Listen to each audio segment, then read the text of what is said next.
उतनी नहीं जाती। अच्छा। क्यों? हाँ, एक ही बात का वो रहता है कि भगवान का जन्म हो रहा है, भगवान, ये जो अवतार का मामला है, अवतारवाद है। तुम्हारे यहाँ हिंदू माइथोलॉजी में अवतारवाद की प्रस्तावना है, प्रस्थापना भी है। तो वो जो अवतार की विभावना है, हाँ। वो क्रम मुक्ति की जो सारूप्य वाली स्थिति है उसके साथ जुड़ी हुई है। जो अंतिम स्थिति है वो तो केवल एक एग्जिस्टेंस है। वो न पैदा होती है, न कहीं आती है, न कहीं जाती है, न कुछ करती है, न धरती है। वो अस्तित्व मात्र है, उसका अस्तित्व बना रहता है। और उसमें से ये जो पसारा जैसे भी पैदा हुआ है, बहुत से अनेक प्रकार की विभावनाएं हैं इसको, जगत को समझने। क्योंकि प्रश्न पैदा होता है, कैसे हुआ, क्या हुआ, वो हुआ। तो वो अलग अलग तरह का, परमात्मा को ऐसी इच्छा हुई मैं थोड़ा सा खेलूं, वो इकला था। फिर इकला था तो वो खेले किसके साथ, तो उसको ऐसा विचार आया। उस विचार में से उसको, जैसे हम स्वप्न में, अद्वैत वेदांत इस बात को समझाता है, जिस वक्त स्वप्न देखते हैं उस वक्त हमारा शरीर पड़ा रहता है, निष्क्रिय होता है। नक्की।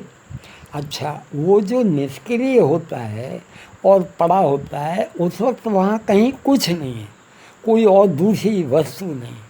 किंतु हमको बहुत से स्वप्न और वो दिखाई पड़ने लगते हैं। ऐसा होता है ना, बहुत से दूसरे लोग दिखाई पड़ने लगते हैं, हम दूर दूर तक हम भ्रमण करने लगते हैं, वैसा होता है। और जब तक हम सोए हुए हैं और सोने की स्थिति में स्वप्न देख रहे हैं, तब तक वो स्वप्न सच्चा ही है। स्वप्न देखने वाले के लिए वो स्वप्न झूठा नहीं है, वो सच्चा ही है। किंतु जब वो जाग जाता है, उस वक्त उसको पता लग जाता है कि वो कितना भी बढ़िया सपना था या भयानक सपना था अथवा कुछ और था। वो था सपना, उसको याद बनी हुई है, वो सपना उसके दिमाग में से जा नहीं रहा है। उसको जो है उसकी बीक भी लग रही हो वैसा जीव को, तो भी उसको ये नक्की हो जाता है कि है सपना। नक्की। उस सपने के टाइम पे तुम्हारे अलावा वहाँ कुछ और था? कुछ नहीं था। तो ये जो भी पसारा है ये उसका सपना जैसा है।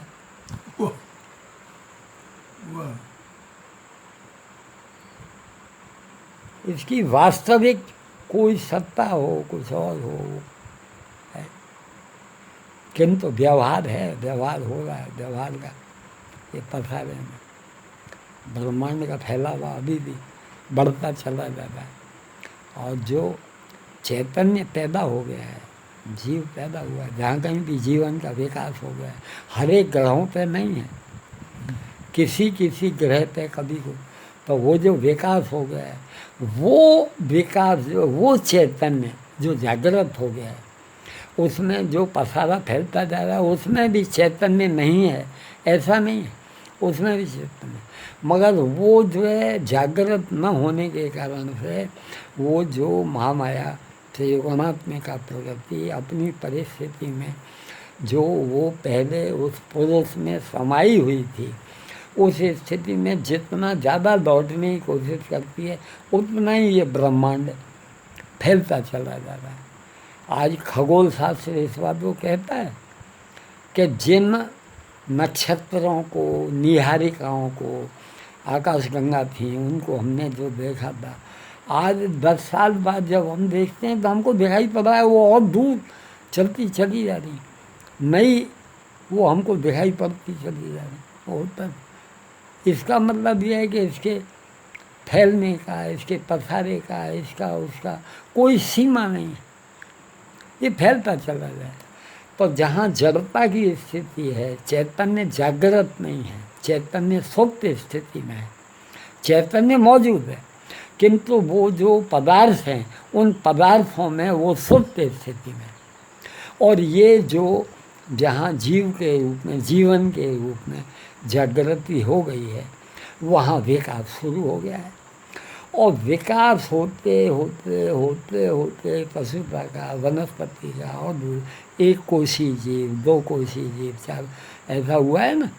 वहीं से ये तुम्हारी विज्ञान के द्वारा जीवन का विकास कैसा हुआ उसका सिद्धांत मालूम पड़ता है। तो वो पहले एक कोशी के रूप में आया, आज इस मनुष्य के शरीर के रूप में है। नक्की ये जो मनुष्य शरीर का जो है विकास है, ये उस स्थिति में पहुंच चुका है कि इसमें चिंतन करने की, विचार करने की, अपने को ठिकाने पर पहुंचाने की उसकी क्षमता मौजूद है। और ये अपनी उस असलियत जहाँ से वो चैतन्य में से जीवन आया है, ये जो पिंड बनाया है, इस पिंड को अपने उस चैतन्य का खुलासा कर लेने की पूरी संभावना है। इसलिए इस मनुष्य के शरीर का ज़्यादा से ज़्यादा महत्व है। मनुष्य के शरीर को देवताओं ने भी, शास्त्रों ने भी, सब ने इतना महत्व दिया है। क्यों? मगर उन्हीं मनुष्य शरीरों का जिनका के हजारों जन्म के द्वारा जीवन का विकास करते करते जो आइडेंटिटी खड़ी हुई है वो विकसित होती है। हर एक आइडेंटिटी एक जैसी नहीं है। कोई कोई आइडेंटिटी ऐसी स्थिति में पहुंच चुकी है जो कि अपनी ठिकाने पे उसका वो जो एक प्रकार की आनंद की स्थिति, शांति की स्थिति, उसकी एक समाधान की स्थिति, एक तृप्ति की स्थिति, चीज़ें उसको भी थोड़ा बहुत विक्षेप करें मगर क्षणिक जो है कुछ हो, उसके बाद भाई जावा है अपना काम। वो जो उसका अपना जो असलियत है, आनंद तुम्हारा स्वरूप है, चैतन्य तुम्हारा स्वरूप है। वेदांत की भाषा में बहुत सी बार बहुत से साधु सन्यासियों ने देखा है, वो एक शब्द आता है, वो कहते हैं सत्यम ज्ञान अनंतम ब्रह्म।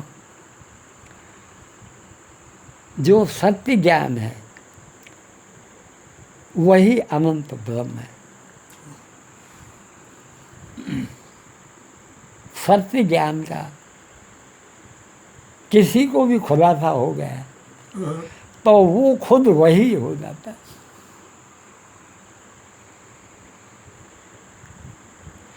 पर ये मैं कैसे समझाऊं, कैसे, ये कोई शब्द में हो करके समझा पाने, सबने समझाया है, सभी महापुरुषों अपने अपने ढंग से, मगर उनको अपनी सीमा का पता लगा। वे एक ही बात कहते हैं, भाई मैं कितना भी चीखूं, चिल्लाऊं, ये दुनिया कितना भी वो करूं, कोई तेरे कहने से, मेरे कहने से ये दुनिया आज स्वर्ग हो जाएगी, वैसा हो, ये होने वाला नहीं। सबकी अपनी अपनी यात्रा। तो जो हो सके वो थोड़ा बहुत इशारा कर दो, थोड़ा बहुत जो कुछ हो सके बस, बाकी अपना ठिकाने बनेगा।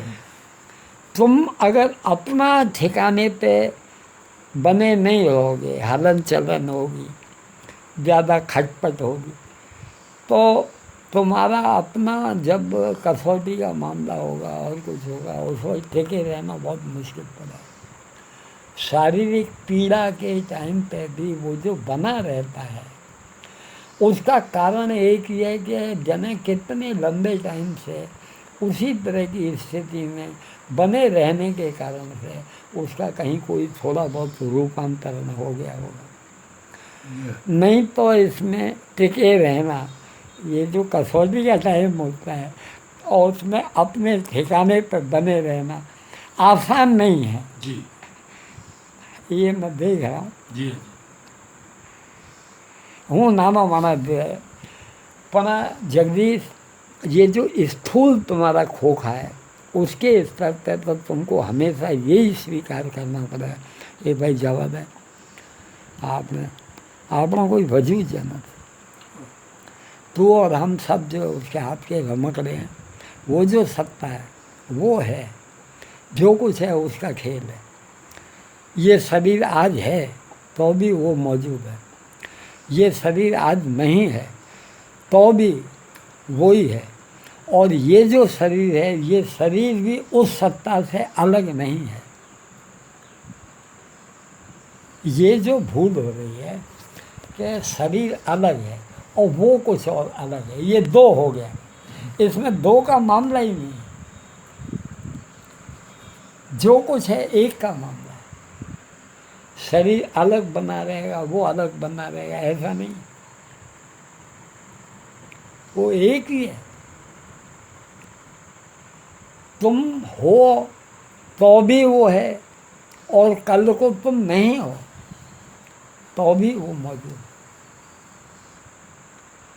और तुम्हारा ये जो वजूद है, जो कुछ भी तुम पकड़ के धम पछाड़ा कर रहे हो, ऐसा वैसा कैसा वैसा, तो ये जो है ये ऊपर छल्लू मामला है।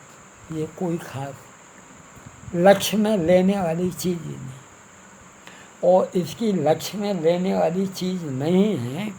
उसके कारण से जब शारीरिक, क्योंकि और चीज़ें सब बाहर की हैं, पैसा धेला धन संपत्ति मकान ज़मीन जायदाद बीवी बच्चा फलाना अमका ढमका, वो तुम्हारे शरीर से बाहर की चीज़ है, बाहर है ना। किंतु तुम्हारा शरीर तो तुम्हारे सबसे ज़्यादा पास है। और इस शरीर में जब पीड़ा, ऐसे दुख परेशानी, उस वक्त तुम्हारा खास पता लगता है। उस पीड़ा में तुम टिके रहो, उसे इस तरह की स्थिति में वो तुम्हारी अपनी जो आनंद की स्थिति है, शांति की स्थिति है, जो समाधान की स्थिति है, जो तृप्ति की स्थिति है, वो अगर बनी रहती है तो पीड़ा आती है और जाती है। वो जो होगा वो होगा, ये सब जो तुम जहाँ हो वहाँ बने। अंत में घूम फिर के सभी बातों का निचोड़ उस एक सत्ता के ऊपर आ जाता। एक भगवत चैतन्य की सत्ता के सिवा कहीं कुछ नहीं है, ये दृढ़ निश्चय हो जाना चाहिए। ये जो निश्चय है, ये जो मौजूद है, अच्छे स्तर के महापुरुषों को मैं बहुतों कहते थे, स्वामी जी ये बहुत विचित्र जो वो है, तुम जानो या नहीं जानो, तुम मानो या नहीं मानो, साला कितनी अजीब सी बात। तुम जानते नहीं तो भी तुम हो तो वही के वही, तुम कोई बदल थोड़ी जाओगे भाई। बड़ा विचित्र। भगवान की कोई कृपा होती है तो समझ में आता है, नहीं तो जल्दी से समझ में नहीं आ रहा। गीता के 7वें अध्याय का 19वां जो श्लोक है, वो इस बात का प्रमाण है। वो कहता है बहु नाम जन्म नाम अंते ज्ञानवान माम प्रपद्यते। इस तरह की एक तत्व की निष्ठा की बात जब बहुत से जन्मों के बाद उसका अंतिम जन्म होता है, बहु नाम जन्म नाम अंत्य, अंतिम जन्म होता है, तब ये एक तत्व की निष्ठा खड़ी होती है। एक भगवत चैतन्य है, उसको वो आगे कहता है वासुदेव सर्वम इति।